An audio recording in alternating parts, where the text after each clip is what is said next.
वन्दे मातरम्। सुजलां सुफलां मलयज शीतलां शस्य श्यामलां मातरम् वन्दे मातरम्। शुभ्रज्योत्स्नां पुलकितयामिनीं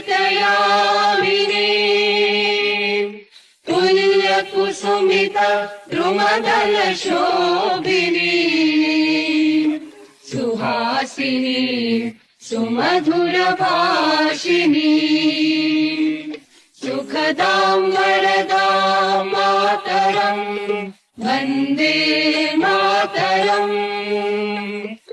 कोटि कोटि कंठ कल कल निनाद करले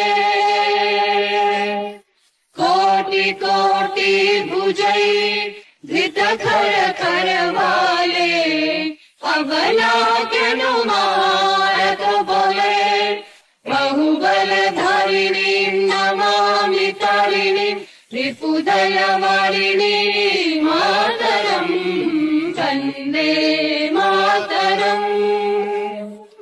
तुमि विद्या तुमि धर्म तुमि रिधि तुमि मर्मा त्वं हि प्राणाः शरीरे बाहुते तुमि मा शक्ति हृदये तुमि मा भक्ति।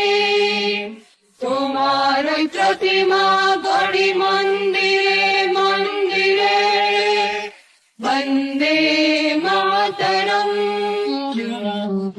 त्वं हि दुर्गा दश प्रहरण धारिणी कमला कमल दल विहारिणी वाणी विद्यादायिनी